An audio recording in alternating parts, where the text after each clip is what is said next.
Today,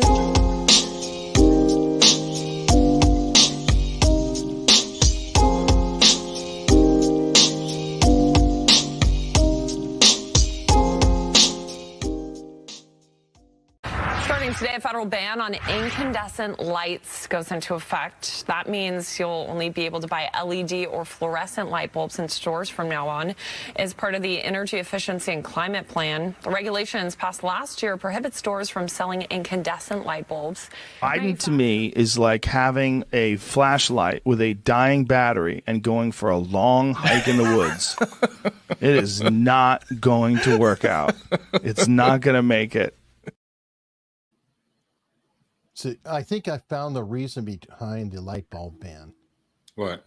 Biden doesn't like being compared to a flashlight, so it's effectively making them useless. It was banned under Obama. It started the partial ban, and I still continue to get regular light bulbs. Most of them coming out of Chile and Mexico. Turns out that like a 4-pack now, and people know this who are shopping on 4-pack on eBay, on Amazon, to get a 4-pack of regular GE light bulbs, which are coming out of a foreign country, sometimes from Hungary, by the way, is over $20. So it's like literally $5 a bulb now. $22 what I paid last time. They want to get rid of these bulbs and replace these bulbs. And they're psychotic, ideological. There's no political outcry for bulbs. There's no bulb lobby. They want to destroy the bulb industry, create it. Maybe the curly Q bulbs is owned by them or some cockamamie thing. Maybe the Chinese own the curly bulbs. There's got to be something with the curly bulbs because their obsession with gas heaters, gas stoves, and curly bulbs is now beyond anything I've ever imagined. Well, there was like a bulb cabal, I think 100 and some odd years ago, but I think that's a different story. Maybe there's a bulb lobby. I don't know what's going on, but I remember the partial ban. It's not new. I guess they're going to block it from coming in from other countries. Maybe that's their goal, to keep us, they can't block fentanyl. That would be too much goddamn trouble. But bulbs all day long, all day long. Figures. Okay, right. Somebody said something about Eric's audio. Am I low to everybody? Because you sound I'm just a layman, but you sound perfect to me. Okay, well, people let me know in the chat if I'm really, really quiet. I'll try to bump, but it sounds normal to me. This could be with the deaf lobby, which is coming at us with hooks and tongues, wants us to have captions all the time. I noticed. Well, I mean that's fine. But it doesn't work out. The captions, like the cone of silence in Get Smart with Agent 86 and Chief, the cone of silence, as the regulation said, never works. But they always try to use the cone of silence. It's the same thing with the captions. They never capture actual slang or verbiage that is not fitting into their AI generic caption world. So it becomes slurred and crazy crap. Okay, well. But if you're deaf, I mean, I don't know what happens with deaf people in terms of YouTube. Is there a caption thing that they can do? Or like what do they do? Read lips? I mean, you can read my lips. YouTube does generate. No new light bulbs. No new light bulbs. Read my lips. There you go. No, YouTube will generate captions later, right around the show. The caption generation, believe it or not, is what's getting us demonetized. Because as caption generation, like the Pepsi generation, or that's right. Well, okay. What they're complaining to YouTube or something? Or no. That's the algorithm. The algorithm is pulling what we're saying for captions, it's like running over a dictionary saying, whoop, they said that bad word. Whoop, they used this term. Oh, right. I got you. How do we disable that? Can we disable that or no? That's their thing. It's built into it. I mean, they're going to parse our words no matter what. I mean, it's the ultimate Big Brother operation. Right. What are you going to do? But hey, there is some good news. Let's go ahead, and I want to share it early. We have a sponsor again. What? They'll help us pay bills, hopefully. Velveeta cheese is brought to you by Nabisco. No, what is it, Hunley?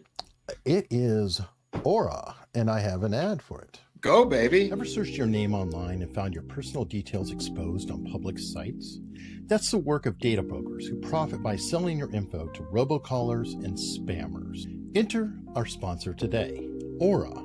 Aura identifies and confronts these brokers, submitting opt-out requests for you. By law, they must comply, but they often complicate the process.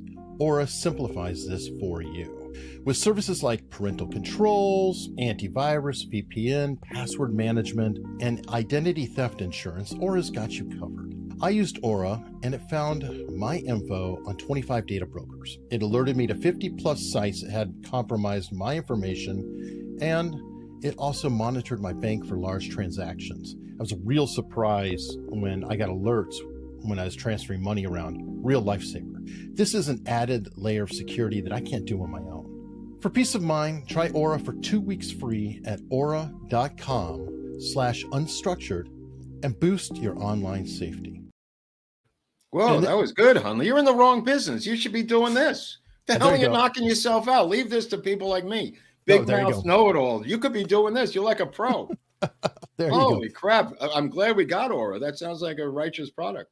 No, it is. It's a solid product. I've been using it a while, ever since they reached out. And it's one of those things where it scares me to death. And then I'm so thankful I have it. Every time I do a transaction, like I move money from savings over to pay or, whatever, to do bills or send you, something, I get these alerts. Over limit transaction. I'm like, oh, and then I look down, I was like, oh, okay, yeah, I did that. That's cool. But I'm so happy that there's something actually looking at what the hell I'm doing.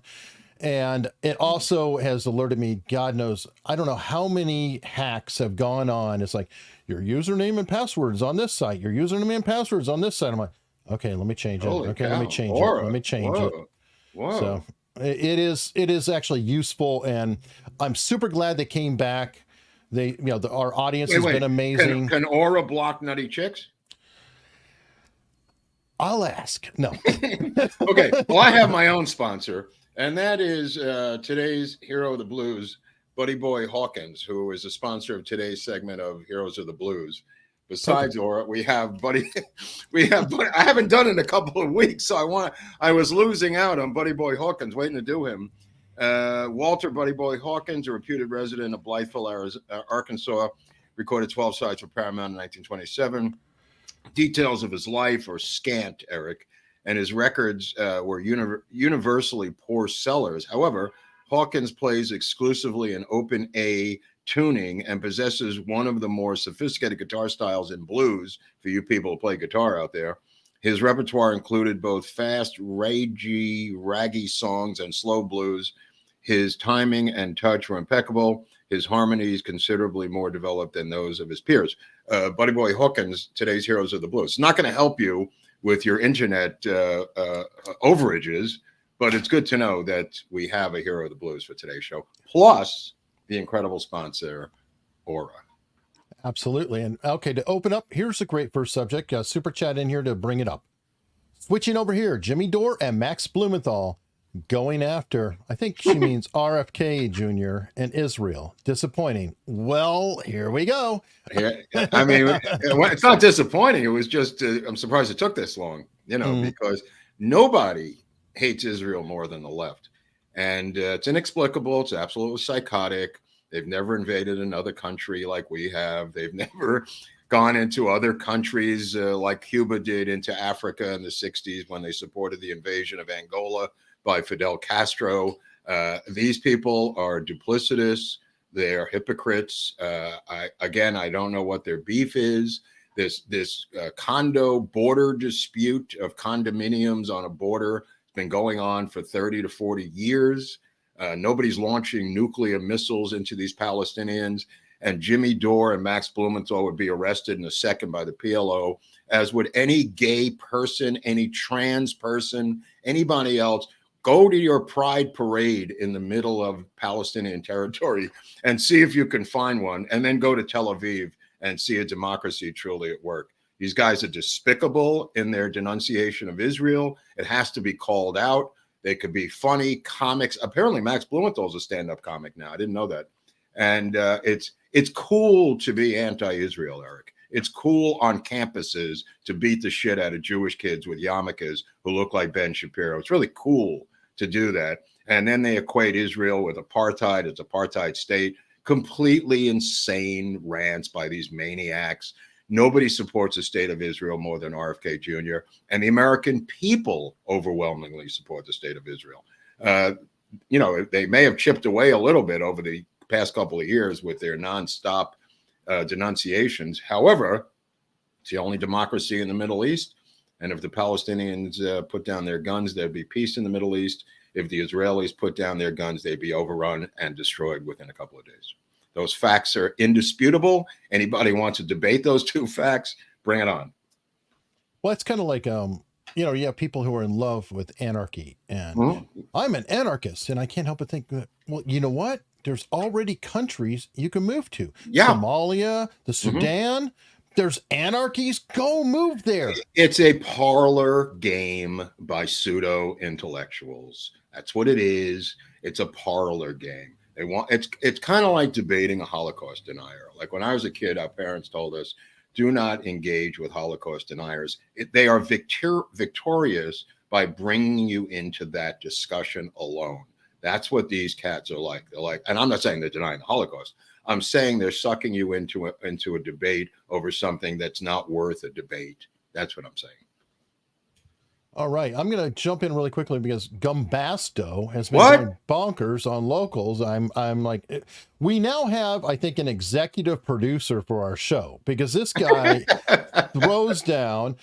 He sent $200 tips, two separate $100 tips on locals. It's crazy. I can't wait to see you guys. You're undoubtedly the best at what you do, and you guys are the best at what you do. And then he sent another tip for $1. And he just wanted to say, Mark, I hail from the same area as you, Ocean Avenue and Kings Highway. Whoa, bro, that's great. That is the motherland. Thank you. That's so funny. Ocean Parkway, of course, over in that area. I was born and raised on Avenue K and Coney Island Avenue, which is considered Midwood, not really Coney Island for those aficionados. My mother went to Midwood High School with Woody Allen, who could have been my father, except Phyllis dated him and not my mother. My mother went off with some other band leader for some reason instead of Woody Allen. But I could have been, what's his name? The son of Woody Allen who looks like Frank Sinatra. I forget the kid's name now. He's another piece of work. But Gumbasto, whatever you do, stay healthy. No kidding. No kidding. He continues, and I'm 100% Sicilian. And needless to say, most of my friends are Jewish, along with my brother-in-law. My dad was in the rag business. Great area to grow up in.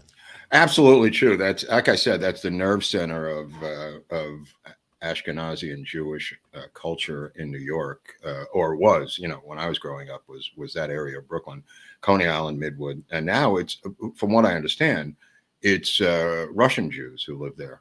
When they emigrated, they went to South Brooklyn, and I guess they felt comfortable to have Russian Jews once they let them out. Remember when Gilda Radner had that thing on SNL about freeing Soviet Jewry? It was about Soviet jewelry, and the sketch was that she thought it was Soviet jewelry.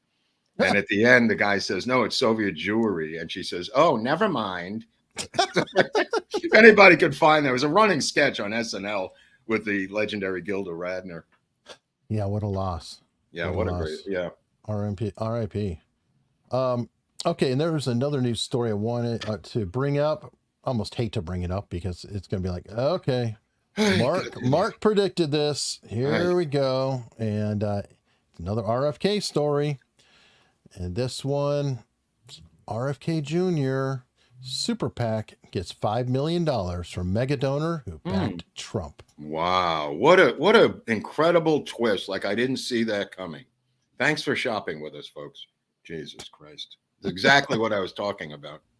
It's exactly, the longer his campaign goes on, the more detrimental it is to simply the other candidate in a two-candidate race. It's a fact. It's just not going to change. And if your other candidate happens to be a guy indicted every 2 weeks, this is going to detrimentally hurt him financially. I don't care what anybody says. It's a bottomless pit of money. It's a crock of shit. It's not a bottomless pit of money. The reason Trump has all these different fundraising websites and fundraising emails is to raise funds. It's not bottomless, people. And this guy, it might be the bottom for whoever this guy was, Eric. I'm not sure who it was, but that may be his one donation. Going to go to waste. It's going to spill their seed in the desert like onanism. Look it up. Yep. And here's the part that I find troubling is they're talking about how RFK pulled in, I think it's 9 point some odd million from Democrats and Republicans. Well, 5 million of it right there is one Republican. Right, so right. already the majority is coming from Republicans, and That's people, right. I don't As think I, they realize that. as I predicted, I mean, it's not rocket science. I'm not Nostradamus. This is just pragmatic politics 101. We're going to have a two-candidate race. There's two candidates. The sooner we clear the field, the better it is for us. When I say us, I mean people who are populists, people who want to see the Biden regime toppled, people who do not want to see a second term unchecked of 4 years of a Marxist regime that's going to take the gloves off in the second term. That's right. Does that scare the shit out of you? Good. Wake up and do something. I mean, people are walking around mumbling, yeah, Trump got indicted. I'm embarrassed to say anything to my friend who was celebrating. I mean, I hate to use the words of some African-American congresswoman, but you got to get up in their face and say something, folks. Stop being so timid. This is your country. Stop being scared shitless of the other side. They are yelling and screaming because it works. You get intimidated. Overcome that. You're religious people. Pray over this thing. Do something. Get off your fat asses. And I mean that lovingly, to myself included. I'm not saying that detrimentally. We have to do something. There's a window here. I see Mark Elias, right? Eric is now suing the state of Wisconsin to alter the ballot process in Wisconsin today. Let's not do something November 24th, November of 2024. We have to do something now. I mean, I see Mark Levin finally says that Trump has to go to the Supreme Court. Who said that on this show 2 weeks ago? Who said that? I said it. And I'm not bragging about saying it, but these things are just obvious, folks. Again, I'm not smart or brilliant in anything in this area, except these obvious situations are obvious. This guy needs all the help we can get. I mean, they are going to lock him up. If nobody still does not get that, I can't explain it any more loudly or carefully than I have in the past year on this show. Everybody's been saying, no, it's never going to happen. It's happening, folks. He goes to trial in D.C. with a 93% anti-Trump jury. He's toast. Get over it. Get to the point where you're outraged and you're not going to go to work and just smile like nothing's happening, people. Yeah. And what are your thoughts about Vivek? I mean, I like the fact that he's out there suing and he's standing up. No, he's fine. The guy's a good guy. He could be a fine vice presidential candidate. It's absolutely fine by me. But again, the sooner we clear the field, the faster we can hear from one side all day and the other side all day. So in other words, if nobody was out there taking up space in the print, I don't want to read about Nikki Haley. I don't want to read about Tim Scott. I don't even want to read about Vivek, this guy. I only want two candidates in the oxygen tank, and that's Trump and Biden all day, back and forth, mano a mano for the next year. You get that, people? I can't be fanatical enough about what this means media-wise in the media tent of just two people going at it instead of 11 people going at it. 10 of them can't be in the final race. Only this guy can be in it, and only the other guy. The sooner we get to those two guys in the ring, Ali Frazier, as I said last week with Rich, the faster we can start to land punches that hurt, okay? His message is being diffused. The Trump message is being diffused because there's 19 other people chattering all day long, which is what they want. Don't give them what they want. Stop telling me you're interested in what Tim Scott has to say on a Tuesday night. For Christ's sakes, we don't have that luxury anymore, people. Totally agree. I've got a super chat here, which is very confusing because I'm looking for the second half. Jay Kurtz is saying, 2-part super chat. Idea for what would be the most watched AUS series. I would postpone needed surgery to watch this. 3-part series. Well, he went and got the surgery. He's already under the mask. I guess. That's what I'm wondering. He's mumbling incoherently into the mask in a hospital. No, I got to tell them about... I got to tell them the 3-part series. I got to tell Hunley and Groubert. Okay, just count backwards, Mr. Pestone. I got to tell them it's a 3. I want to know. I want to know what it is. I'm looking. I'm like, is it a regular chat? Is it where? What series? I want to know. I hope all is well. It's I hope 3-part series on the history of the Stooges, with each Stooge getting its own part. Yeah, hope Pamela's a big supporter. I like Pamela. I do too. And she, not only that, she's been a member for 5 months. And that highlighted that comment. So anybody who's a member for a while, you get highlighted every so often. And then she went ahead, and that wasn't even enough. She sent a super chat too. Very kind. Well, just so we know, Rich Barris was on a couple of weeks ago, or a week ago, and he asked me to write some questions that were avant-garde, more offbeat questions, and I peeled off about 50 of them last night and sent them over to him. And today, on the People's Pundit, he read the bulk of those questions on air. I strongly recommend you go over and see Rich's show today on the People's Pundit. Great job. I don't know how he does it. The guy's a master monologist. I couldn't do it. But he is going to reformulate the questions I gave him into Barris speak and put them out for the people's polling, whatever he does over there. But a great episode. Poll. Yeah, the big data. I assume that's what he's talking about. Great episode today by Barris. There was one question where he said he read it. And then he said, I can't repeat that, Mark. I'm sorry. And he looked into the camera and said, Mark, I can't repeat that. Then went back to reading the others. It was really funny. I want to know what it is. What was the question? I just said, what the hell was the question? It was something like, if the N-word is inappropriate, should it be inappropriate for everyone, African Americans included? It was just a live loaded, debatable question that, he was afraid to read. He just buckled under the pressure of it, Which is kind of sad, but true. Honestly, the only one we need to give that to Nate. Our friend Nate, the lawyer, say, "Hey, Nate, read this question for us." Right. We bring in a designated racial question reader on occasion, who comes in a little box up in the corner, going, "Hey, it's me, Nate, the lawyer. I'd like to read this question for you." It would be so funny if that was a cut-in. I know. Mark, I can't read this. I know. I can't read this, but Nate, the lawyer, can read it. Hold on. It's so fucking perfect. Let me see. JS is saying, spot on regarding Israel, sir. God bless and protect them. Yeah, look, there's Christians in this country who strongly support the state of Israel. Obviously, the Jews are a tiny speck of people here. And, if it wasn't for Christian support in the Judeo-Christian culture that we have here, we would have been toast a long time ago. So tip of the hat to the Christians. I'm going to skip down a little bit. This question is a good subject. Who would you want as Trump's next vice president, or do we not care? It's not really that relevant, as long as you don't get a snake or a rat like Mike Pence, who's going to take notes while you're on the telephone and then supposedly turn them over to a special prosecutor named Jack Smith. What you want is someone who is thoroughly vetted, who is going to be, I'll put it this way. Joseph Kennedy said to Jack Kennedy when he won the presidency, "I want Robert to be your attorney general." And Jack Kennedy was so embarrassed. He said, "I can't. He's my brother." And Joseph Kennedy said, "That's specifically the point."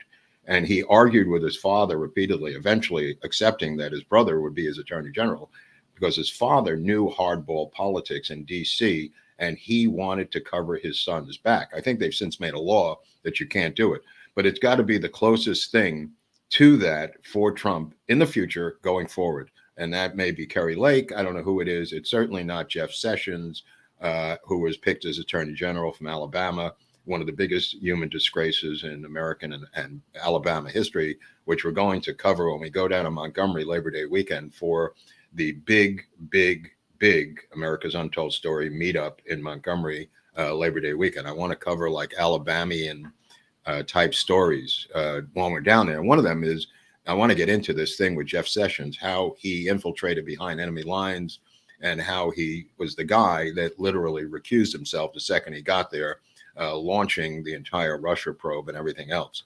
And obviously that was set up in stone before he got there. And I want to do a deep dive on Jeff Sessions when we get to Alabama, Eric. All right. Just bring this up later. If anybody wants to get tickets to both meetups, ericunley.eventbrite.com. I put a link in the description as well. And that's both on YouTube and Rumble. Anybody who's interested in taking it, they're moving quickly. The VIP tickets, there's obviously many fewer, there's only 20, and they're going very quickly. So, Well, I mean, if it goes that quickly, could we make it 22? Or I mean, what's the deal? right now we're kind of I limited mean, what by if you get physical a space. VIP? What if you get like a VIP says, I've got to be there. I am an actual VIP. Like, my name's Alec Baldwin, and I love you guys. I've been following the 900-part series you've been doing. I'd love to come to the meetup. Would we close the door on an Alec Baldwin, a real VIP? I don't know. We have to see. Who are we going to kick out? Well, I'm saying, maybe, maybe. If it's a real VIP, I guess you can kick me out and Alec can go. Well, sir, getting back to Baldwin, it looks like they're going to go after the girl alone now, Hannah Gutierrez-Reed. It looks like she is being hung out to dry. Yes, her trial is next Wednesday, I believe. Well, no, it's a hearing. It's not a trial. It's a 5-day hearing. Right. But anyway, right. I plan to cover that. I don't know if we're going to cover it here or if I need to go on with the lawyers when they're covering it, which might make more sense. I don't know, but somehow we will be talking about it one way or another, I'm sure. Well, her lawyer came out today and tried again for the 900th time, trying to get her charges dismissed. They have leaked these drug use things about her. They've leaked all this. I don't know if they're leaks, because leak sounds like it's true. Smear is much more likely. I mean, when you say the word leak, I always think, oh, it's true, they leaked it. You know what I mean? But a leak can be a phony smear, people. It doesn't necessarily mean it's true. But either way, it's scurrilous for a prosecutor to reveal things that they're doing behind closed doors with the grand jury and leak it. And the judge and the lawyer in the case, Gutierrez-Reed's lawyer, said that they're tampering with the jury pool by leaking this thing. The judge disagreed. This Mary Summer, whatever her name is, disagreed and said it wasn't that egregious. But it's in the eye of the beholder. You mean the same special prosecutor that is going after an innocent YouTuber trying to get sources? That kind of right. thing? In the Hunley files, which will come out next year when Hunley is incarcerated. Thank you. There you go. What the lawyer said was, this is Gutierrez-Reed's lawyer. He was worried about what's his name, the AD's deal. Because Andrea Reeve, the special prosecutor, is gone, and the deal that he made was with her, the assistant director, who said cold gun. In other words, what he's attempting to do, Gutierrez-Reed, is get rid of the plea deal by the assistant director to put the ball back into his court by saying that deal was made by someone who is no longer involved in the case. The judge disagreed, but he may have a right to appeal that during the hearing. I think that would be a tough call because of double jeopardy, since the whole deal was completed. And No. There's a guy who just had his deal ripped up in court named Hunter Biden. So it's not. But he didn't accept it. It was not official. But who are you accepting it with? She's been fired. The judge accepted it. Oh. The point is that once the judge accepted and put it in record, now I'm not the lawyer here, but I think that it did go further. Hunter Biden's got spiked by the judge, not accepted by the judge. I don't know how Hunter Biden's deal got that far to switch subjects on you, but I mean, how didn't anybody read this thing? It seems like all of a sudden she reads it in court and goes, what the hell is all this stuff? You get a free car, a trip to Europe, you get this, you get that. Didn't anybody read it? Barnes thinks she got suckered, that she just thought it was this normal transactional thing and then looked at it and actually probably would have gone with any normal deal, but saw it and it's like, oh no, I can't. But I mean, it's a pretty big case. How do you not read this 60-page document and just assume it's the normal deal in a case that's been so abnormal with such high stakes as to be international in scope? What is she? She's busy watching Vanderpump Rules? Which I highly recommend, by the way, Vanderpump Rules. Oh, we know. She's probably watching MSNBC and anything. Well, she's a Trump never deviates. A Trump appointee, though, right? Yeah. But that doesn't really matter. I mean, as I think Barnes put it, or somebody else, he had to fill judgeships all over the country, and sometimes you only have one person available. It's like, are they qualified? Yeah. Okay. Well, I'll let that person have it, and we're going to fight over somebody else. You can't fight over every one of them. Somebody's got to get the job, and if there's nobody else there, what are you going to do? Well, here in L.A. And the Soviet Socialist Republic of L.A., where I live, we had, this is just one morning yesterday. There's a restaurant, this is like yesterday, just an average yesterday. There's a restaurant in Beverly Hills called Craig's, upscale, super upscale restaurant. A black guy's armed robbery at gunpoint in the middle of the day. Okay, that's weird. Just armed robbery of people in a restaurant. Okay. Then there's a guy on the subway who is being knifed to death while the train is moving, pulls out his gun and kills the knifer with his gun. He's immediately arrested and charged with murder of the guy hacking him to death on the subway. And then the third incident that happened yesterday was the city council passing legislation making it a crime for employees of a business to fight people who are looting it, to making it criminal now to contest the robbery of your place of work. Three things happened in the same day. Now, you know what? Somebody posted that Sikh video, the 7-Eleven with the. Oh, that was the fourth one. Yeah, that happened after. That was the next day. I know that. I had thought it was New York because they posted it as New York. No. Turns out that it's California. Yes, my question is this: what happens? We've got a diversity collision here because we have minority store owners who are protecting their. So that's why they have the hierarchy, Eric. If you study the hierarchy, there's a pecking order of what is the, and I'm not making this up. I mean, this is really true.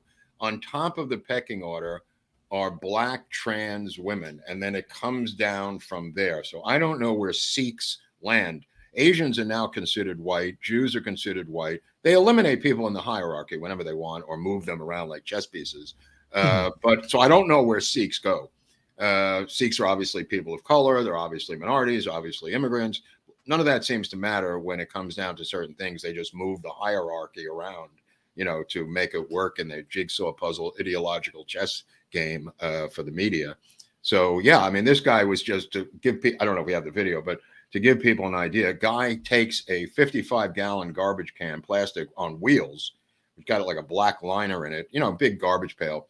It's on wheels, rolls it over to the cigarettes behind the counter and just starts dumping all of the cigarettes, dozens and dozens and dozens and dozens into the garbage pail.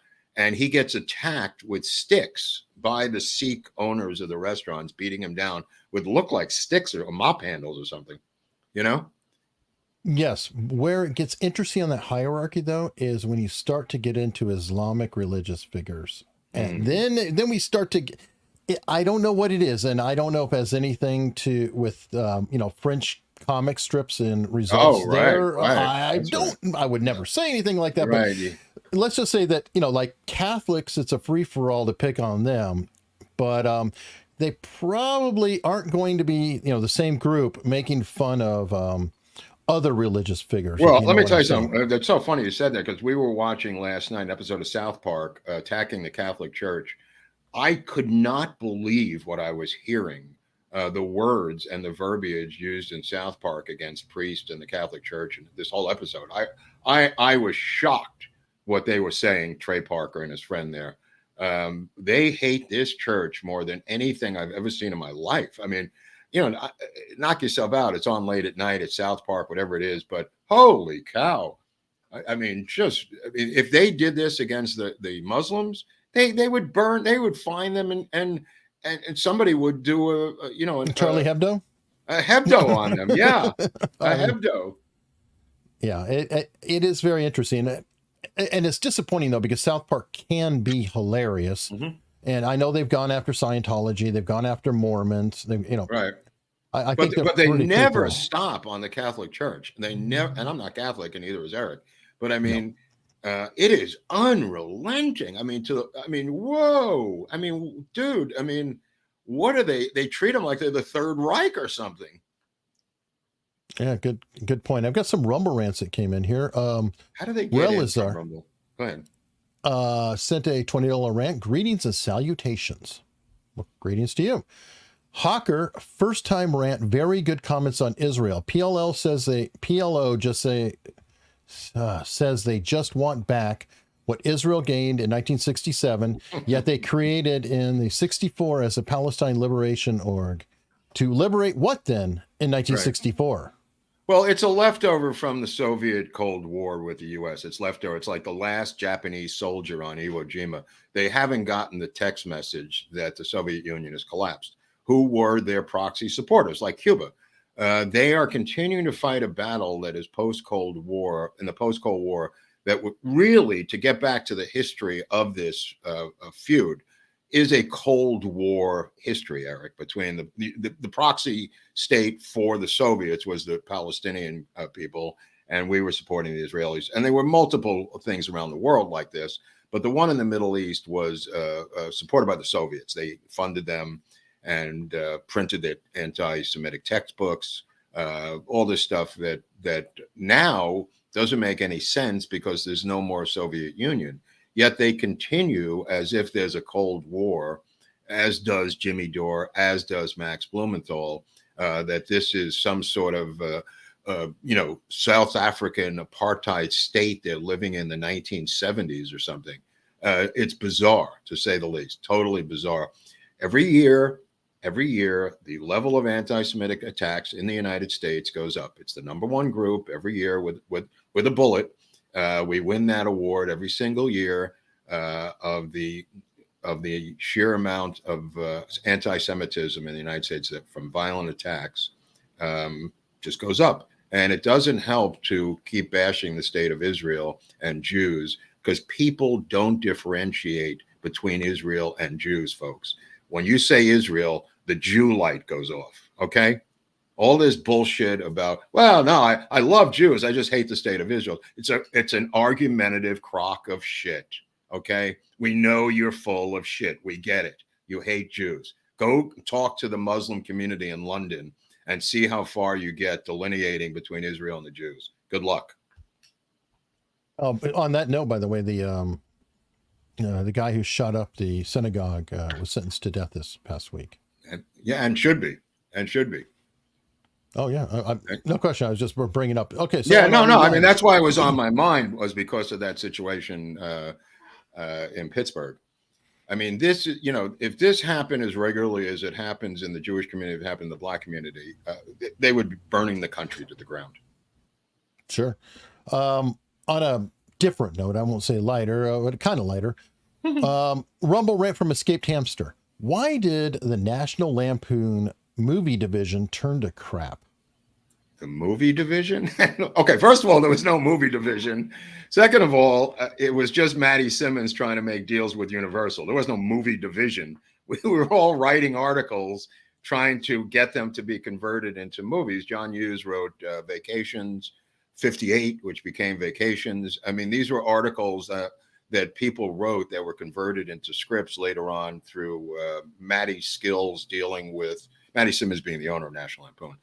Once he sold it, maybe that's what the guy is referring to, that there was no movies because Maddie was the producer of Animal House. Maddie knew how movies worked. Maddie had relationships with Universal.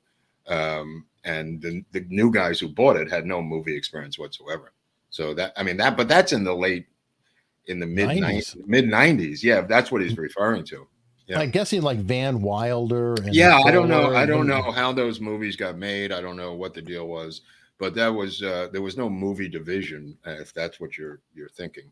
And Van Wilder, oddly enough, is supposedly Bert Kreischer's story, which was written up in Rolling Stone, of like being the biggest party animal on campus. Oh, that's weird. Okay, I didn't know that.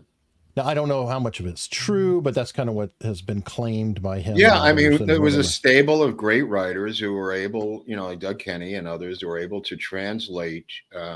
They were so brilliant, they were able to transfer these articles into workable movie scripts, which is not so easy, people, through multiple drafts and everything else, which is, they were able to do that. And not everybody can do that, with the written word.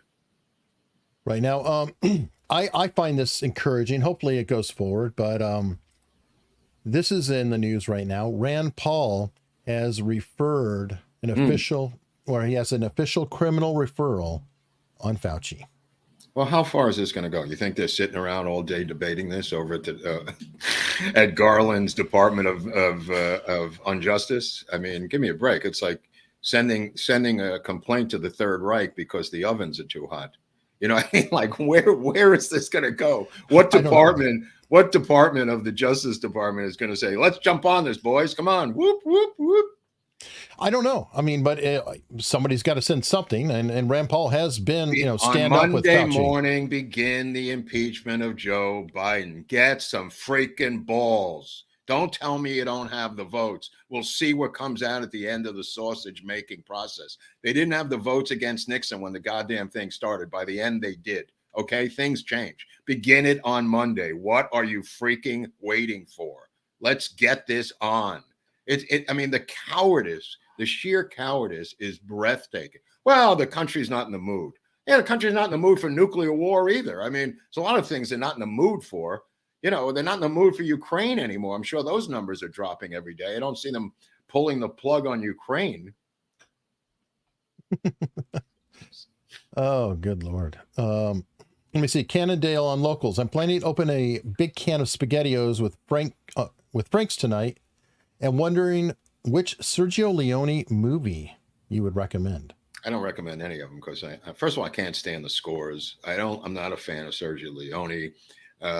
Go see the Unforgiven, with Clint Eastwood. If you that's a great movie. You want to see a real Western. Forget about these spaghetti Westerns, bro. You might as well watch blaxploitation films like, Cotton Comes to Harlem. I mean, these are not real movies. I mean, they're just, what that is. I mean, I know Sergio Leone has fans, and I'm being a little harsh, but there are real Westerns. I'm waiting for the comments to come in here. No, I don't need Italians. I don't need Italians making my Westerns. I'm sorry. We're quite capable of making Westerns, for the love of God. I don't need Italians or Russians making, or like I've said before, the British making our history movies. And the amount of mistakes now in the Oppenheimer thing are starting to roll in, surprisingly. Shocking. All right. GM 1957 on locals. Mark, given your encyclopedic knowledge of the Kennedy assassination, I'm sure you have read Michael Collins Piper's book, Final Judgment. What is your opinion of this book? Phony book, anti-Israel, complete piece of trash. You happy now? You happy? Yeah, this is the Mossad and Israel killed Kennedy. They keep bringing this up on the comment section. Piece of shit book written by an anti-Semite. Next question. Gilda Radner, SNL, Rosanna Dana. Yeah. That was great. Somebody's asking, have you read the tablet article about Obama? The tablet article, I'd have to refer to which one. It says David Garrow interview Obama in the URL. I'm not sure. I have not. I mean, I haven't either. Yeah. But send it over. I mean, if there's a link, send it over. Yeah, it's in the chat. I mean, Garrow's a legitimate writer. I will drop it here in the chat. We're going to get into part 2 of LeMay. I know people are tuning in thinking we got LeMay today. We don't. It's going to be on Tuesday, which we always do. But if you think you know where this is going, let me just tell you, you don't. Okay? Because I don't even know. Yeah, odds are this. What? We pissed off half of our audience with Tuesdays. Right. Now, next Tuesday, we might be able to make the audience we just pissed off happy and piss off the other half of our audience. Who cares? And it'll be complete. Right. Who cares? I mean, the reality of it is that first part, has sussed out of the weeds some of the most anti-American people who couldn't give a rat's ass how many Americans died in a potential invasion November 1st in 1945 of Japan. Couldn't care less. Just couldn't care less. Because you know why? Their imaginary support for the poor people of Tokyo knows no bounds. These are American haters. These are intellectual frauds. You can't tell me, Mark, how I feel about the Tokyo civilians. Yes, I can.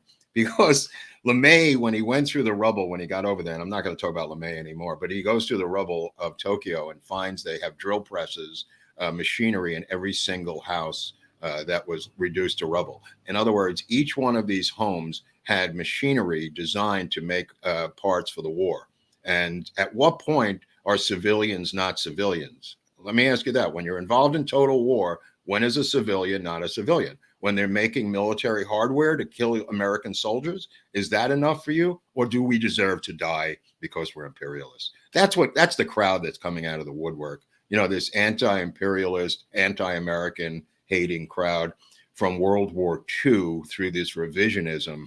There's some articles that I'll mention on Tuesday about LeMay, where they completely alter the facts of what he did in the 90s, Eric, the 1990s. That they have been attempting to drive a stake through Curtis LeMay since 1959, and they have succeeded in certain areas, and the communists were very happy about it. Yeah, and can I make a point about what I feel like we're doing here? Go ahead. Because we're not out to prove one point or another, and I'll bring up Henry Ford as an example. Henry Ford was genuinely a businessman, a genius who built an incredible company, who also was a nightmare towards people later in his life. Two things can be true at once, and I like to think that we're sort of trying to do the same give thing a complete picture of people with as little judgment as possible. I mean, Patton's going to be another one. Patton's going to be another one. Patton's going to be another one. I mean, it's not black and white. The whole point of this show is to show you that things in history are not black and white. There is not one side and the other side of history. It's gray. It's gray. So people are coming out of the woodwork going at me saying, you're supporting a guy who killed civilians. I'm showing what the guy did. I'm showing you the rationale behind it. We'll get into a little bit of the Cuban Missile Crisis when we ended up in the show. We'll get into it later on Tuesday. But the Kennedys call up the leading elders from the House and the Senate to come to the House and the Senate after the Joint Chiefs of Staffs called for a complete invasion of Cuba when the missiles were discovered. And the elders of the Senate, including Fulbright, including Dick Russell, Richard Russell, all were for a massive invasion of Cuba. This chief of staff crazy thing that LeMay was doing, everybody in power wanted them to go in and level the island of Cuba. We'll get into it on Tuesday more, but I'll tell you this also. The Kennedys did not believe their own intelligence appointees. They did not believe the Joint Chiefs of Staff, and they only believed Khrushchev. And it turned out Khrushchev lied to them, that they were putting in missiles. And that is the great untold story of the Cuban Missile Crisis. And we'll get into it more on Tuesday. All right. Let me see. Then we got the rants here. Sorry. I've got to get right to this one because Gumbasto, I guess, is addictive. Interested party sent a $100 tip. Let me tell you something. The domino effect launched by Gumbasto in this area is going to be endless. At some point, we're going to see in the headlines, Gumbasto arrested for bank fraud, or Gumbasto comes out and declares that he's Ronald Reagan's son or something. There's going to be some weird plot twist to the Gumbasto legend. Well, I'm afraid there might already be one because Gumbasto has sent some $1 tips, and I'm wondering if, you know how in some tools, if you just go 100, it automatically puts a decimal point in. Mm-hmm. I hope this isn't an accidental decimal point situation where he thought it was $1 and it's $100. I really appreciate Gumbasto's in there watching the show, and outside there's police going, "We got the place surrounded, Gumbasto. Drop the computer. We're coming in." And he's like typing away, going, "Got to send the last money to Groubert and Hunley." That is insane. But interested party said, there was a key paragraph in the Biden plea deal that the judge was not given until the day of the hearing. When she saw it, she blew a gasket. That's right. That makes sense. That makes sense. But they also, remember, there was something going on, too, with the lawyers that they misrepresented and pretended that there was someone.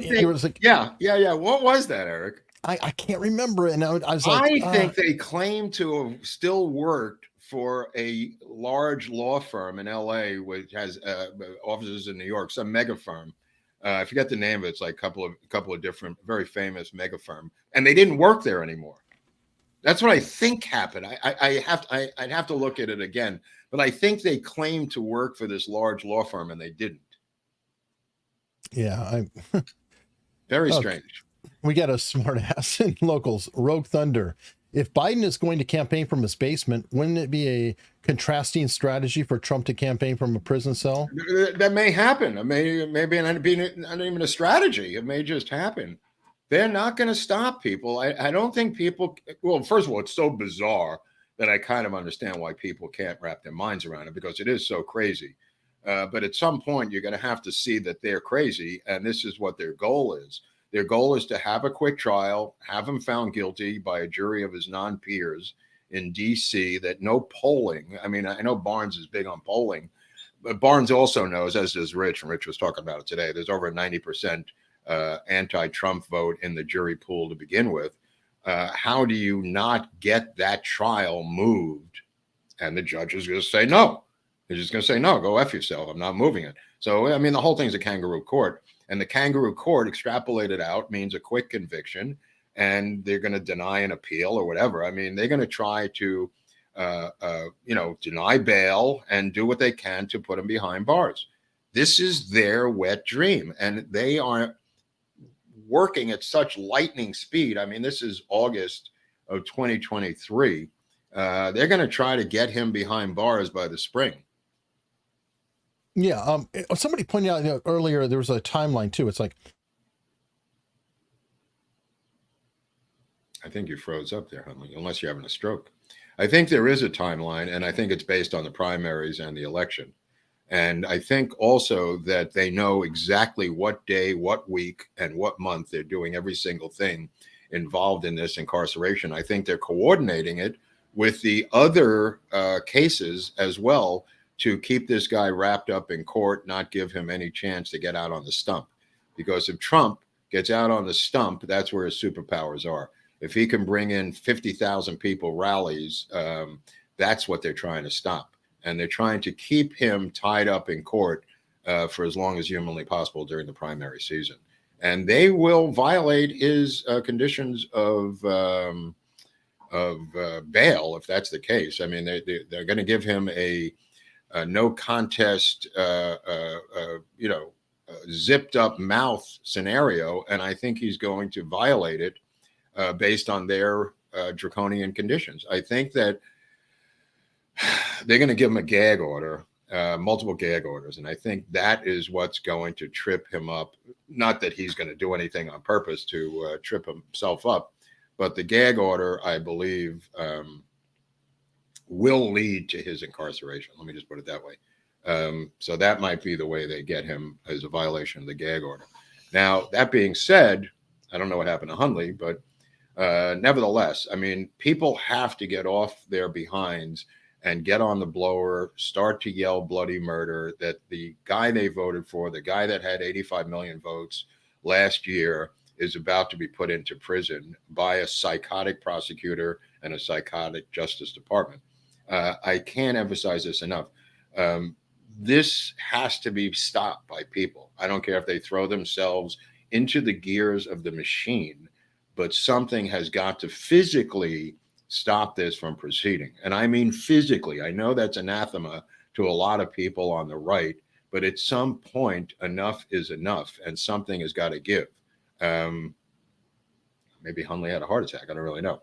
Okay, so I don't know what else is in the news, but getting back to, while Hunley's away, LeMay shall play. We're going to get into the Cuban Missile Crisis, and I hate to say it, we're going to get into Project Blue Book on Tuesday, because the guy who is in charge indirectly of Project Blue Book was Curtis LeMay. So that's going to be interesting. I know a lot of people don't like to talk about UFOs, but Curtis LeMay out of Dayton and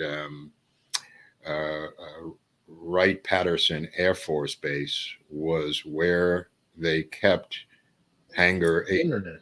I don't know what's going on. Okay, well, you're back. I was just talking behind your back saying, this is going to end. But the situation, I like it that he's got a propeller over his head. That's kind of nice. I was just talking about Wright-Patterson Air Force Base in outside of Dayton, which is where Hangar 18 is, Eric. And Hangar 18 is going to play into the LeMay episode on Tuesday, because we're going to move into Project Blue Book, among other things. Okay, cool. Folks, this is sorry, I don't know what the hell's going on with this. It's going to make it very difficult for me to pull up super chats and everything else up, because I'm literally on my phone. Okay. So I might have to do a makeup stream on locals or something for anybody who's doing super chats. I Well, apologize, are but they in the we can set comment that up. section? Are they in the comment section, or where do you see them? They Should I? are in the. I can Should I? see if I can pull them up as best I can here, but I can't do locals in the others because I'm stuck on only one platform now. Right. But like here, Winston Smith. Okay, I can pull that up. I can't read it though. Let me I see. can. It says, great shows. Does Mark have any speculation, opinion on what was contained on the envelopes handed to former leaders during the funeral of George H? No, I don't even know what was in there. I mean, it could have been condolences. Who the hell knows what was in those envelopes? Anyone who thinks this is some secret message that they're going to pass on TV at a funeral needs to have their head examined. I mean, I'm sure it was some condolences thing. What about Project Zapata? Everyone having issues today on a lot of my shows. Okay. Tabs, Australia's sleeper agents' eyes are open now. Buffering. I'm just What? looking at the. No, I'm just looking at the comments. I'm just, Oh, okay. Yeah. UFOs cannot come from billions of miles. Okay. Well, here's a good one we can riff Go on a ahead. little bit. Best worst presidents of your lifetime based on how they inherited and left office. That's a really good question. It's a pretty broad question. I don't know. I mean, they a lot of times they seem exactly the same as Vladimir Putin has said. It's the same. It's the same guy with the same policies with the deep state in back of all of them. It's just different. It's just different personalities, to be honest with you. It's not like anybody's doing anything radical like FDR, which is not my lifetime. I mean, or Truman. I mean, but I mean, who did what? I mean, Nixon picks up the Vietnam War from LBJ. They both split the amount of dead. I mean, eventually it runs out of gas, and Nixon has to use massive bombing in the North to end this thing, which is what LeMay said from day one, which I think was Operation Halfback or something. If anybody remembers the name, I thought it was a Mark. Read my comments. Okay, Nemesis, what's your comment? Mark, what is your comment? Don't worry, I'll do the best I can to pull these All out. right. Okay. These right here, there's no verbiage, so I'm sharing them. But thank you, Yeah. Jay Kurtz. Yeah, we're going to get into of Mark Groubert. That's funny. That's an episode. That'll be a two-parter. The D.H. Byrd does have a relationship with Curtis LeMay, but a lot of people have relationships with Curtis LeMay. Mark doesn't get paid to read comments, thinking applications. I mean, I'm looking. I had never really look over here. Mark doesn't get paid. Linebacker too. Yeah, thank you, linebacker. That's what I needed. That was the massive bombing campaign that LeMay wanted from day one, which McNamara, of course. People are defending McNamara a lot. I mean, McNamara commissions the Pentagon Papers, Eric, and then some people believe he commissioned them smugly and was happy with the results. He thought the Pentagon Papers would reinforce his political ideas and programs when it came back that the war was unwinnable, and he lied to two American presidents. Maybe three American presidents about what was in the Pentagon Papers. You have to begin to look at McNamara's stability mentally and his pathological lying. People are going, no, he was a brilliant guy. He was a psycho. The guy was a psycho. You know what I mean? He was like this laughing jackal. He'd have these press conferences asking them before they started if his hair looked good and everything. I mean, dude, the guy was a narcissistic nut. Wow. and may have cost us the Vietnam War. Yeah, well, we're going to be doing an episode on him, right? McNamara, yeah, definitely. All right, here's one. Could the Orville Nix film original shed light? No, it is what it is. I mean, there is no Rosetta Stone that's going to appear from outer space that's going to show you Badge Man and all his clarity at the grassy knoll. Nix's film is Nix's film. She's fighting to get the original back. I get it. I get it. The copies are fine. It's the same thing with Zapruder. I mean, the Zapruder family made a lot of money when they sold the film to the United States government, and rightfully so. God bless them. Hey, I encourage anyone. Yeah. Robert Barnes for Attorney General. That's funny. Robert Kennedy might be a good attorney general. I hate to That's say what I was it. thinking of Yeah, under Trump. I think you'd be yeah. fine. A I, lot of I like people, that better than Health and Human Services or any of those. or Health and Um, Human Services, one or the other. But he's got to suck it up and get out of this race, because I mean, I wonder what is his drop dead date. I mean, do we have to go through South Carolina primary to lose? Do that's we a have to go? horrible term with him. Drop dead date is really, I don't know if that's the best choice Look, of I words. mean, there are problems. Obviously he's got his own security, so I'm not really that concerned. In fact, I'd be more concerned, as somebody else pointed out, that the Secret Service would do something to him, as is what happened to his uncle. I mean, his father did not want LAPD nor Secret Service protection, to be honest with you. He had Mhm. a cat named Bill Barry, who was a former FBI agent, who was his personal bodyguard. And then he had a slew of these other just large guys like Rosie Greer from the Rams, and some Ronan Farrow is the name I'm looking for. Thank you, Homer. Ronan Farrow. I could have been Ronan Farrow, but no, my mother had to go with a jazz drummer. The reality of it is, McNamara was a nut, and he broke down. If you see the footage, which we'll show when we do the episode of McNamara accepting this award when he's fired by LBJ, you look at LBJ, and LBJ is like, "Oh, and I hate your guts. Get out of here, you piece of crap." Because he never spoke to LBJ again. By the way, LBJ, once you turn on LBJ, which is essentially what he did, he was dead to him. He was dead to him. He gives him some cockamamie medal. He starts sobbing in the whatever room this was in the White House, and that's the end of McNamara. Now, people cite the Fog of War movie by Errol Morris. This is two lefties talking to each other about the war. The best part of the Fog of War, which I recommend anyway, is when McNamara goes to Vietnam and meets his direct opposite from Vietnam, who was the Secretary of Defense of North Vietnam. He meets him. He still doesn't get it. And the Secretary of Defense from Vietnam says to him, "You don't get it. We were fighting for our independence. We fought the Chinese. We fought the French. We would have fought you till the end of time."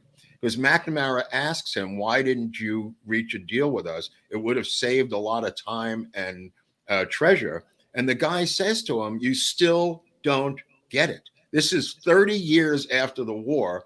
McNamara still doesn't understand that the Vietnamese were going to fight forever because it was their country." He culturally couldn't understand why they didn't surrender.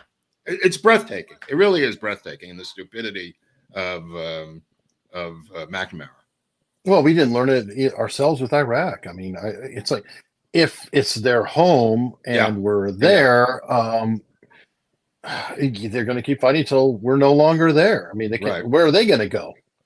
I mean, they're kind of Right. stuck. Exactly. I mean, again, I look at Afghanistan. A lot of these are not wars. People say they're wars. They're not wars. They're occupations. The occupation, right, which is what they were.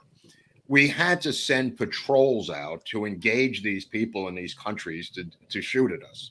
That's an occupation, folks. I mean, Afghanistan was a 20-year occupation. We had occupations of other countries where we try to sit on them and have soldiers there.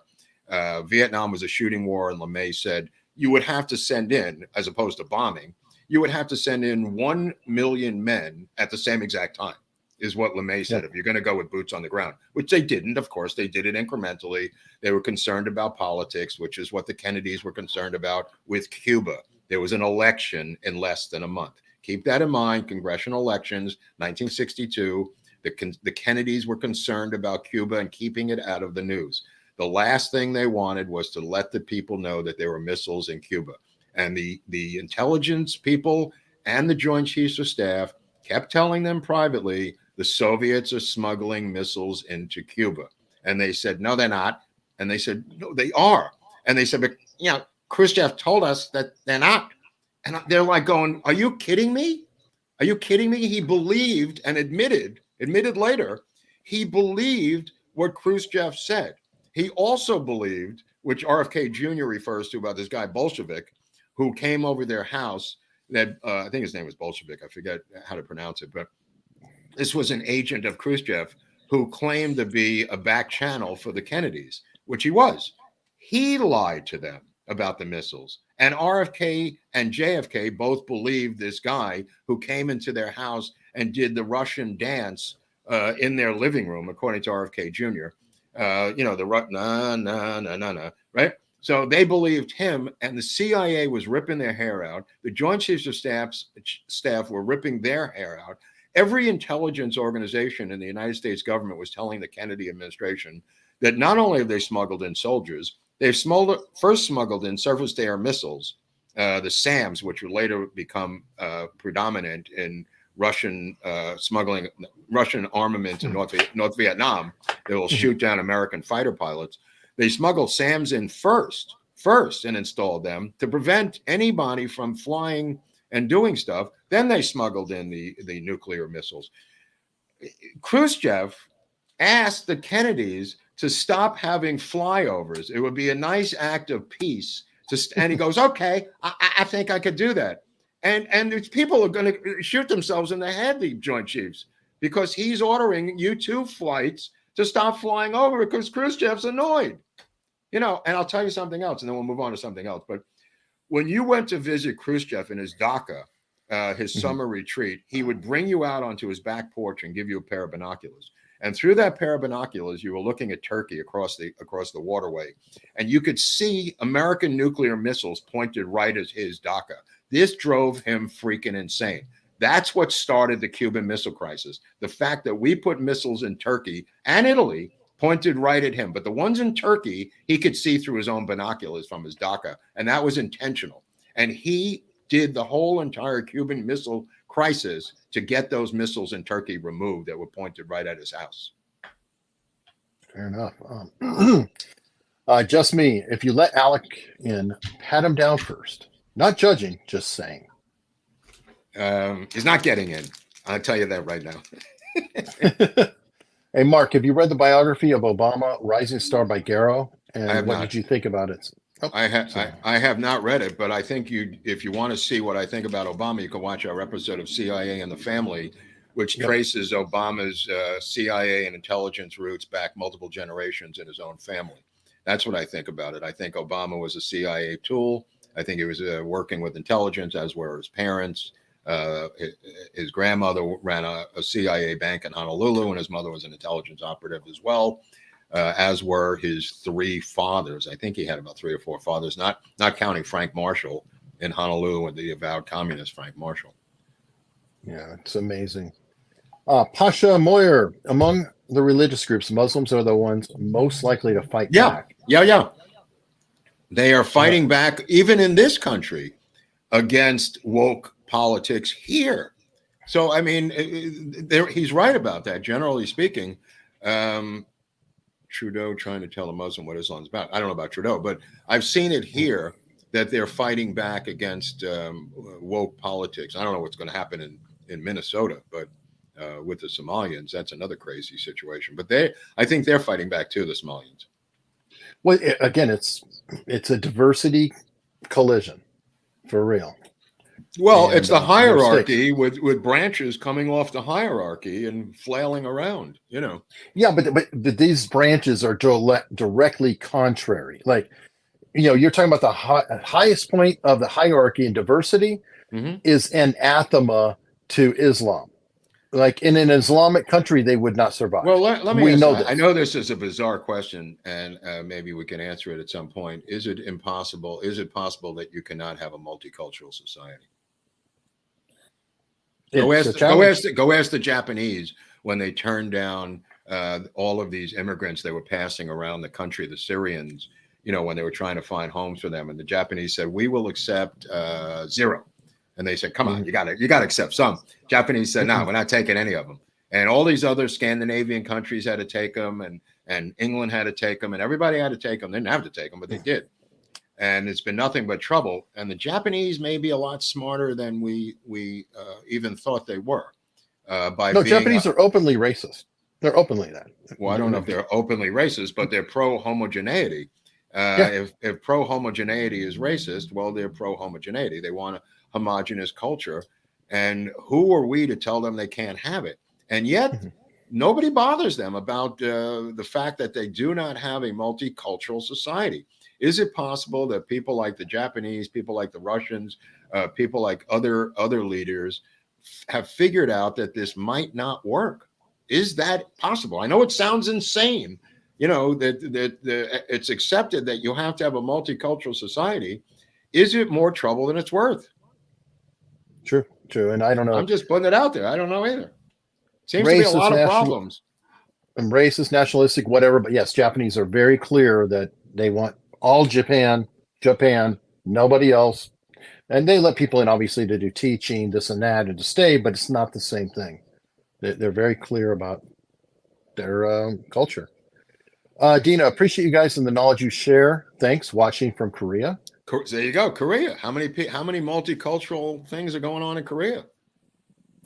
Yeah, I don't know. I've always heard that Korea, other than the U.S. military, what is the multicultural aspect of Japan and Korea and some of these other Russia? I mean, there's another one. I mean, yeah. Anyway, I don't know. I've always heard that Korea is the Irish of the Asian area, which I always thought was interesting.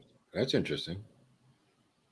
In a bit of a slump, been a couple weeks since I got it. That's funny from Mark. Considering hiring outside writers. Any suggestions? Wait, he's considering hiring outside? I'm a little. He wants to. Well, it's got to be funny to say that's funny, so I can't just say it because there's nothing so funny to say that. But if he says something, I'll say that. I mean, is there anything funny he's saying? I think David Hansen wrote books saying multicultural society is not possible. That's what I'm getting at, is the Hansen, Thomas Sowell books and writings about the multicultural society not being workable on a long-term basis. That's kind of what I was implying. All right. Peter Cachito actually had a question. Oh, Conchito. He's been donating forever. No, this is the one. Donating $20, no question. There's a question. So celebrate this moment. What about the governor of Michigan signing into law to allow illegal aliens to be sheriffs and arrest U.S. citizens? It's one of the craziest things I've ever seen. First of all, it's not the governor of Michigan. It's Governor of Illinois. Pritzker did it, that fat bastard. It's not the governor of Michigan. Although Michigan may have done it, I don't know. Illinois did it this week. You can now be pulled over by a non-citizen of the United States and arrested by someone from another country who has no citizenship but is carrying a gun. Think about that, people. Think about how the unconstitutional nature of that idea, and what is the outcry, other than the complete Marxist takeover of the United States, to have illegal aliens as police? Is there like a lobbying group by the illegal aliens saying we can't be police? No, this was created in a Marxist laboratory to provide even more distortion on the streets of our country. That's what they want. They want to be able to. I mean, there were mobs running through Chicago yesterday, looting a 7-Eleven, mobs of youth that were ransacking a 7-Eleven, and the media called them mobs. So the Marxist mayor of Chicago came out and was offended that the press referred to these hundreds of people as a mob. And I'm going like, well, what is the definition of a mob? You know what I mean? Instead of being offended by the mass looting of a business, he was offended by the terminology mob, just to know where we are. And it's not an eyebrow raising thing.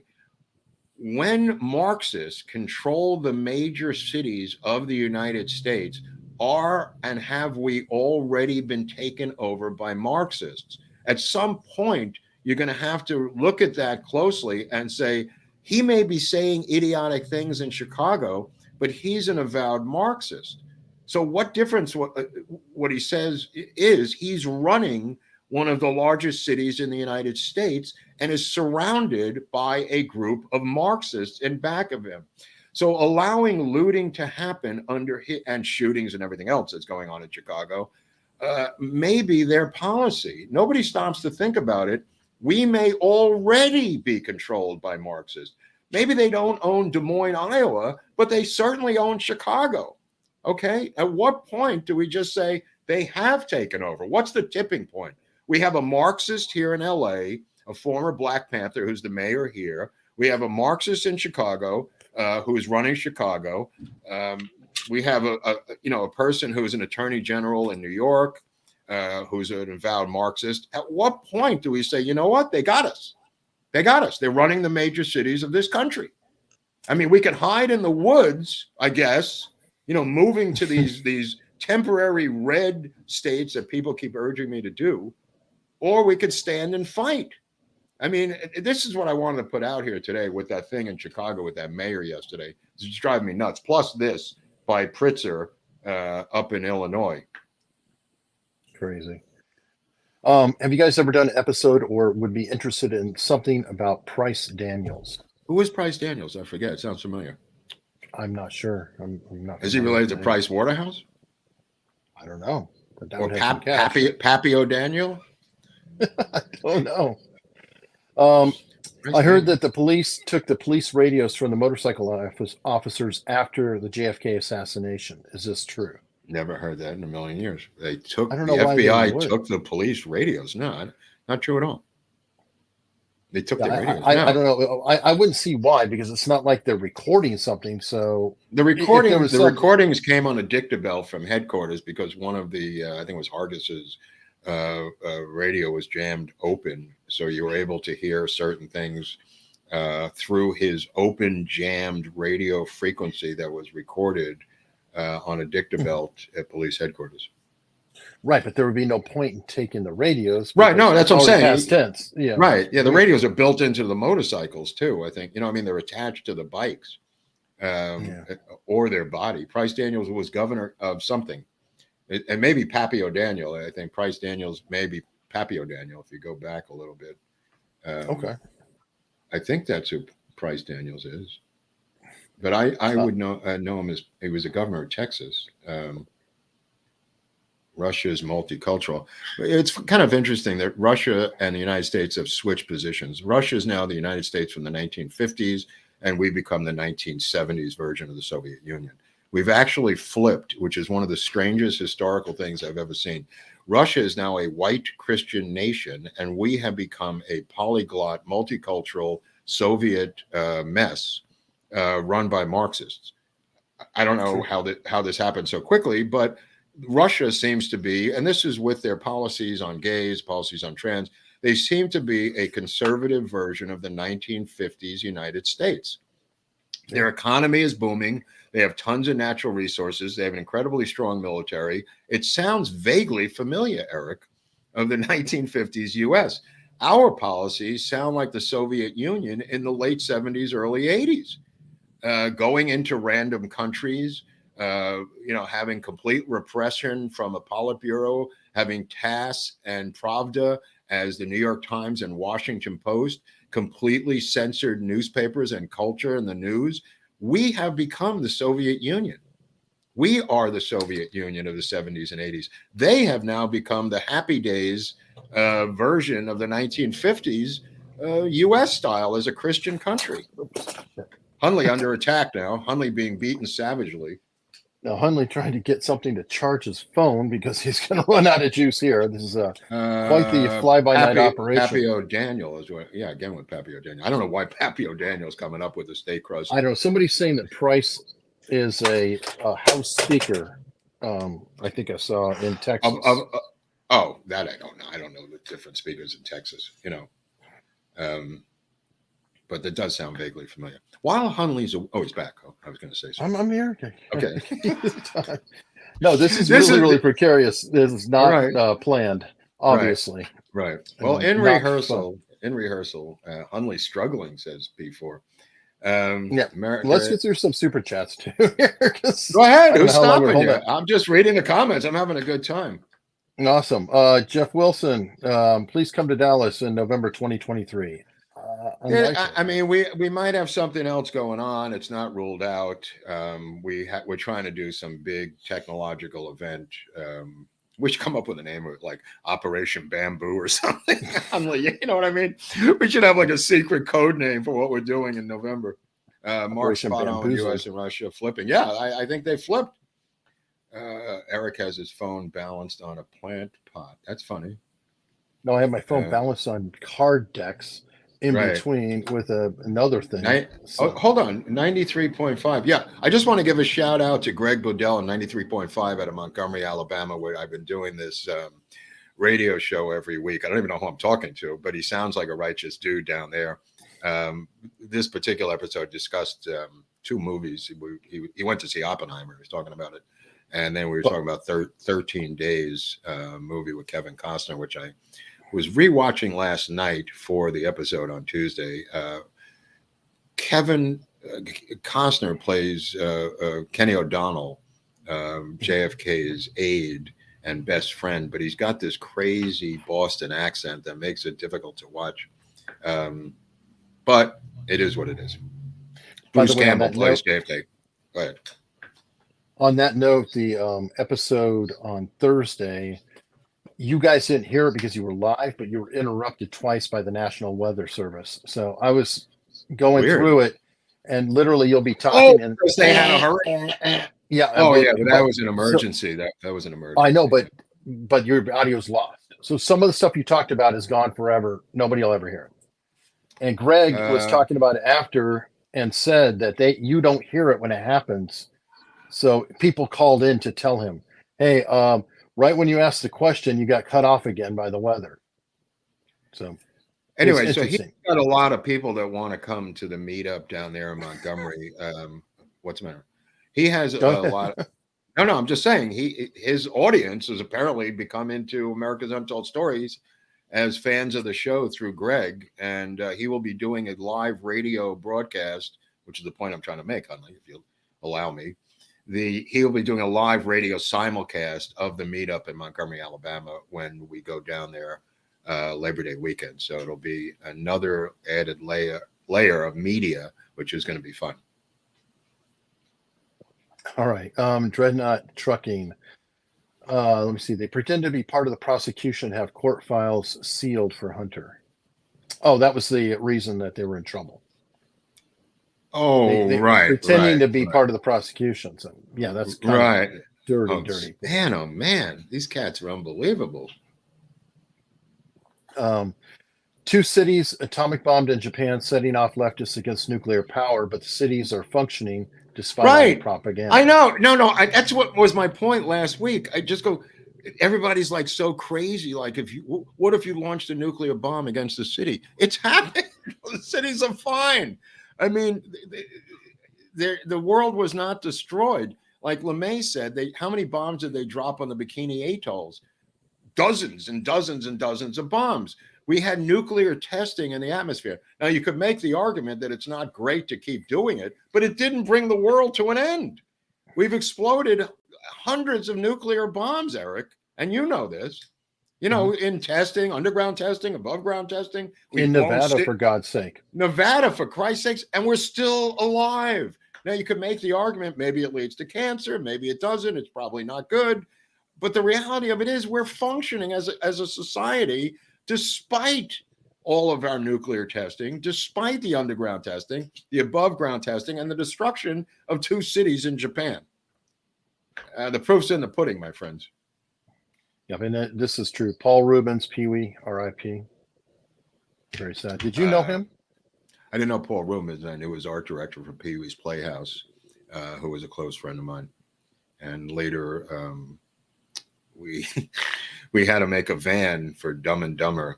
Sidney Bartholomew was the art director for Pee-wee's Playhouse. He was a very close friend of mine from North Carolina. Maniac.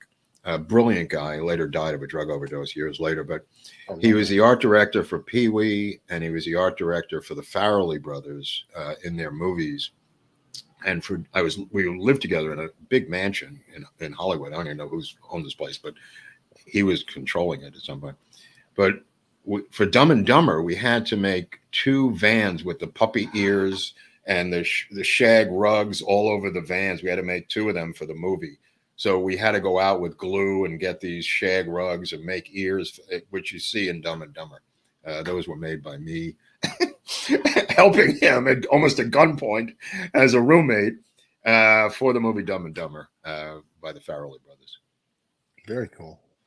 The Dumb and Dumber van, yeah. History is complicated, and nobody is purely good or evil, with very few. Well, it says exceptions. compiled. It says compiled, but you're thinking it means complicated? Well, it's small print, so I'm guessing. Okay. Could Nobody's be really good or evil. comprised, I guess, but I just assumed. Sorry, my problem. Right. Only the winners, only the winners of a bloodthirsty war where we've been attacked at Pearl Harbor would criticize us for winning our own war after tens of thousands of Americans are killed. Only we would do that, criticize ourselves for winning the fucking war. I mean, it's really despicable. Jay Kurtz, here we go. We got the tweet in, or the chat in. Postpone surgery for the women of Mark Groubert. A lot of them had to sign agreements. I don't know if they're willing to break those, but I put up the ID of my father from the Navy that I found on Locals, if anybody wants to take a look at that. And I was glad that there was enough of a atomic bomb to make him come home safely from the South Pacific. I know that sounds greedy, that I wanted my dad to come home alive, but that's what I'm basing it on. The fact that my father and tons of other fathers came home alive, as opposed to an invasion of Japan, which possibly would have killed 1 million to 3 million Americans during the invasion. And the casualty rate might have been 4 million, not to mention 5 to 10 million Japanese, they estimate, would have been killed in the invasion. But I guess dropping a nuclear bomb on Hiroshima and Nagasaki, killing 130,000 people is not worth it to these cats. Yeah, true. Yiddish word of the day, shtup. Shtup's a good one. Yeah. Yeah, everybody knows what shtup means. It crossed over.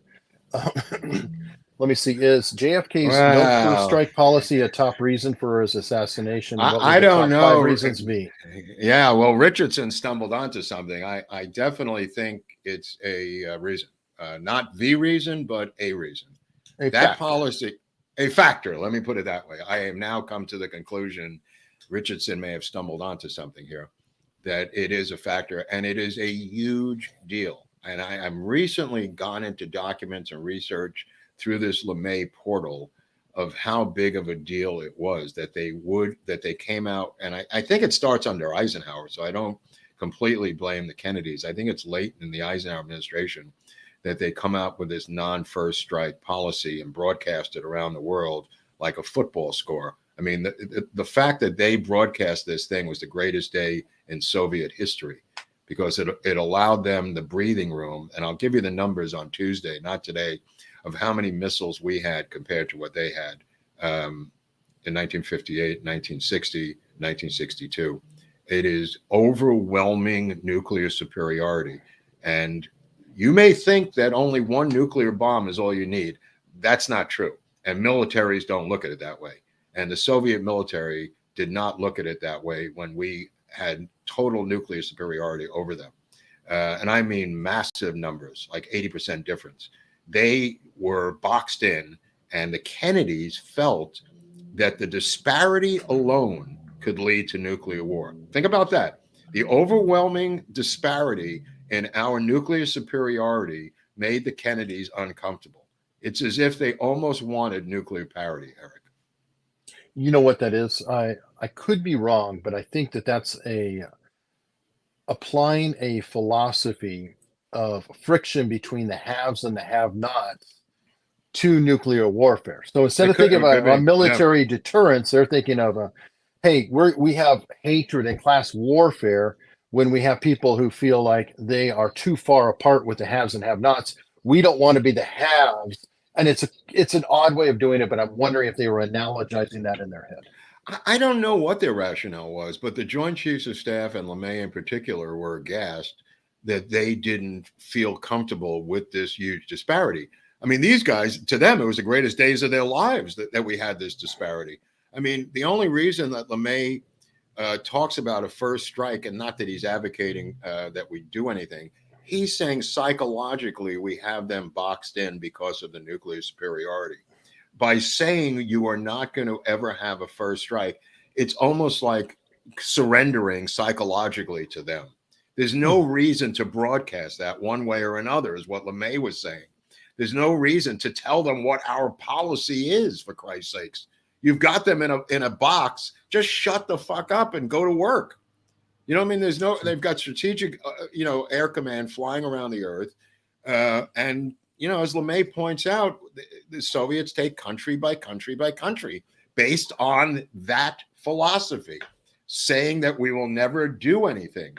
You're taking all your weapons off the table. So they said, okay, let's take Czechoslovakia. Let's take Lithuania. Let's take Estonia. Let's take Hungary. They're not going to do a freaking thing. That's why LeMay said, if we move on Cuba, they're not going to move on Berlin. They're not going to do a goddamn thing because we had this nuclear superiority. And he was correct. And the Kennedys lambasted him saying, you think they'll do nothing, General? You think they'll do absolutely nothing? And he said, yeah, I think they're going to do nothing. Oh, that's the risk I don't want to take. And I'm going all right, bro. All right. Better to have nuclear missiles. Now, keep in mind also, they had Soviet subs with nuclear missiles. So this whole thing about being 90 miles off the coast, they could have gone 90 miles off the coast of New York, with a nuclear submarine. So nobody ever mentions that. David Clore, RFK Jr. as AG can go after Fauci and Big Pharma. True. That is true. But what else could RFK Jr. go after if he gets his feathers ruffled? He could all of a sudden turn on the administration. You can't have it. You can't have it. It's too volatile a situation. He's too far left. I'm sorry. I know it sounds like a fun adventure having a fun guy as Attorney General, but put him in charge of the FDA, put him in charge of what Eric's talking about with health and welfare. You can't give this guy a Attorney General's device. He'll go after everything in the forest. Any idea why Fred Korth suddenly resigned in October of '63? I don't know who Logan is, but he stumbled onto something big. Because Fred Korth is somebody I've been looking at for years. And I'm not going to go into this, but he resigns in October '63. And who knows? I mean, Korth was so corrupt. He was taking money from General Dynamics and he was feeding money into the LBJ vice presidential machine. And then Korth in '63 is replaced because LBJ becomes president. He doesn't need him anymore. In my humble opinion. Hunley, New Mexico has a van outside your house. That's why your computer died. Ooh. I don't know what the hell's going on. Oh, never thought of that. We started talking about that subject. Yeah, I don't like that. David Sider, Bob Crane thoughts. Mob hit, John Carpenter, jealous husband of one of his girls on film. John Carpenter, the director, killed him of The Fog? Never heard that. I mean, I think Bob Crane was killed in some... probably kinky. It was some kinky, gay, autoerotic asphyxiation party motel room deal. I mean, I don't really care that much about it. It just seemed like another weird Hollywood thing. I mean, I love Bob Crane and Hogan's Heroes, but there's other fish to fry. Let's see. What are your thoughts on ESG?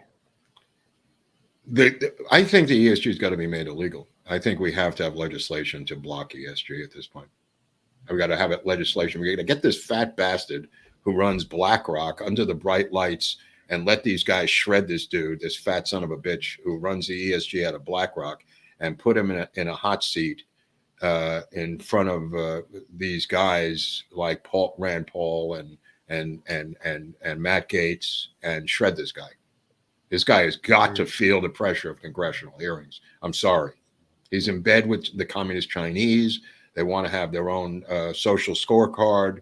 ESG is a type of corporate social scorecard, and this has got to be stopped. It's got to be stopped. It's got to be rooted out as quickly as possible. Totally agree. Leo Buttonhausen. Larry Fink. Thank you. I'm sorry, Larry Fink. Go ahead. Oh, it is Larry Fink. Yeah. Yeah. Genius observation. We are the Soviet Union now. Never thought of that. Right. Well, I don't know if it's a genius observation. It's completely obvious. I mean, the immigrants that came here after the immigrants, or whatever you want to call them, that came here after the collapse of the Soviet Union were Soviets. It's like Operation Paperclip. We got Nazis after the war, right? Now we got Soviets. You think the Soviets just went and got a beach house in Miami? No. They burrowed into political parties. They burrowed into corporations. They began to use their Soviet style of government. I mean, the woman, for Christ's sakes, that Biden put up for banking chairmanship, graduated from the University of Moscow in the School of Lenin Economics, for Christ's sakes. The only reason we didn't get this son of a bitch is because she was a shoplifter. She got arrested for shoplifting a couple of times. She was an avowed Marxist. Her degree was in her economics degree was from the School of Lenin, for God's sakes. Well, isn't that kind of a shoplifting? It is shoplifting, but she physically got arrested for shoplifting. I know. I mean, God has a sense of humor, Hunley. Drinking game for how many times Mark says Hunley? Well, what am I going to call him? Something else? Or I mean, his name's Hunley. I guess Eric. I don't know. I could say. Mark stated he voted for Obama twice. What was the tipping point in political change? Well, Trump. I mean, it was Trump. And I voted for Hillary Clinton more than I voted for Obama. I mean, I voted for Hillary Clinton in so many different weird races. I voted for her in the primary against Obama in California. I voted for her twice as a U.S. New York senator, as a New York voter. I think it was the whole phony attack on Trump. I mean, it just became too much. The whole politics of it just completely I mean, I was leaning anyway, and I think they just put me over the line. Wow. Well, this is a nice gesture here. Here's 15 hard-earned Aussie Monopoly dollars in the hope you will shout out my dad, Arthur, who is a huge fan of yours. He made me sign up to YouTube just to subscribe to you. Let me tell you something. Arthur Drew is a name that will go down in Australian history as one of the greatest men who ever lived in Perth. If he lived in Perth, I don't know if he did live in Perth, but I think he went through Perth at one point. This guy, one of the great Aussies of all time, probably helped us in World War II. I don't know how old he is, but he may be that old where he helped us in World War II. And if so, tip of the hat to his father. Based and dad pilled, as Jonathan says here. Based and dad pilled. I love it. Well, one good thing, while my internet is not showing up, while I am you look okay, by the way. I mean, it looks like it's stabilized over there. Well, I'm on my phone. I'm using cell service on my phone, so that's Right. what's going on. But I do have my emotional support animal that is helping me get through. Woof woof. Everyone, Woof, you can woof, get one. Right. You can get an emotional support dog, Oswald, in a link below for merchandising. Look, I would buy the tickets to Montgomery if I were you people out there, because that's going to go quick. That's got a final tally. It is going quickly. The VIPs are starting to really move. There's the link, erichunley.eventbrite.com. Check it out. But if you want to, there's going to be food. There's going to be food. I just want to tell you, there's going to be special guests. There's going to be some music. It's going to be drinking. There's going to be alcohol. I can't go on enough about all the different things that are going to happen there because some of them may be illegal. But the reality of it is it's going to be a good time for everybody. Okay. And you can always go to Locals. If you support us on Locals, there's a deep discount to both events on Locals for all of those who are supporting us there. So if you're not on Locals, you just want to come to the event, great. That's the link right there. Well, if you want to post on Locals with a code. With a secret code, right? Yep. And that code gets $25 off. What? The meetup and $25 off the VIP. Are you crazy? That's a huge amount of money, Hunley. It kind of is, but I already did it. So what am I going to do about it? Oh, you're right. Forget it. You already did. Thank everybody for the book fund on PayPal and Venmo. I really appreciate your donations for the books that we're getting here. The books. This is all about books. Like, people are going like, how did you learn all this crap, Mark, about LeMay? It's in books. I have like 10 books just on LeMay because of the people who donated money through PayPal and through Venmo for the book fund. So it's not like I watch podcasts. People, I don't know who watches these history podcasts. I mean, I could barely watch the History Channel. I just hear so many mistakes. I just know so much is wrong. It just freaks me out. I flip out when I watch some of these channels, and especially these. I don't watch the podcast, but what I do is I cross-reference books through the index, and that's a device that I learned as a reporter. All right, last two super chats. I'm in deep red here on the phone. Soltron, what are your thoughts on Vivek? Good logic. I think you covered that, right? Talked about him. Well, there were some questions about Vivek. I think we have to look into it more. There may be some Soros tie-in Oh from when no, he was really? corporate. Yeah, yeah, Oh yeah. dear Some God. of his Oh tweets Jesus. don't line up. So Oh boy. it is worth looking deeper into him. I don't know all of it yet, Let me but tell you something. there are Whoever he picks a VP, they ought to give him the 554 question Minnesota multiphasic personality test in a political version of it, and make them write essays and lie detector tests, sodium pentothal, whatever you got to do to get the loyalty of the VP. It's got to be somebody who's the most loyal freaking person to you ever. I mean, I don't care if it's your ex-wife, but it's got to be somebody who is so loyal that it's beyond comprehension as to them being on your side. There's got to be a device, a vetting device, because this guy's one Achilles heel, or I don't know if it's one, but the vetting of these people apparently went off the rails in the first administration. So hopefully he learned something from the second. I mean, from Jeff Sessions, he goes to Bill Barr. I mean, et tu, Brute. I mean, come on. very true. Last super chat. Enjoy the show, Mark. Fulton County Sheriff has promised to real arrest for Trump. How will that go down countrywide? I don't know how the sheriff of Fulton County from Atlanta is going to physically arrest Trump, but it's a scalp that they want to provide. And the clearest avenue for that scalp is in D.C. from this Jack Smith case, Eric, right? I mean, this is the place where he could be railroaded the fastest, where he could be convicted the quickest, where the trial could be the most corrupt, where the jury could be the most lopsided. And this can happen. I don't think it's going to happen in Atlanta, but who knows? Who knows? What I recommend is we go after them.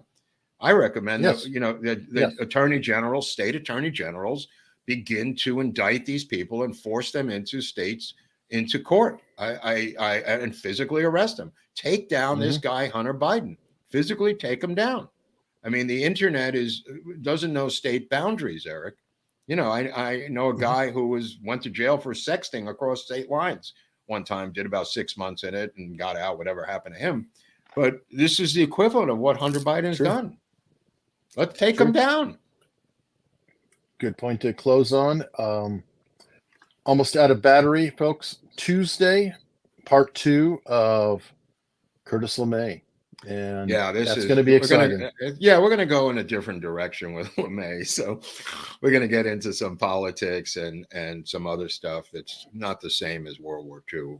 We put that to bed. We're going to move on to the Cold War now, and late 50s, 60s, and even into the 70s a little bit. Sure. So it's going to be interesting. Okay, I hope to see everybody on Locals, and we'll see you Tuesday.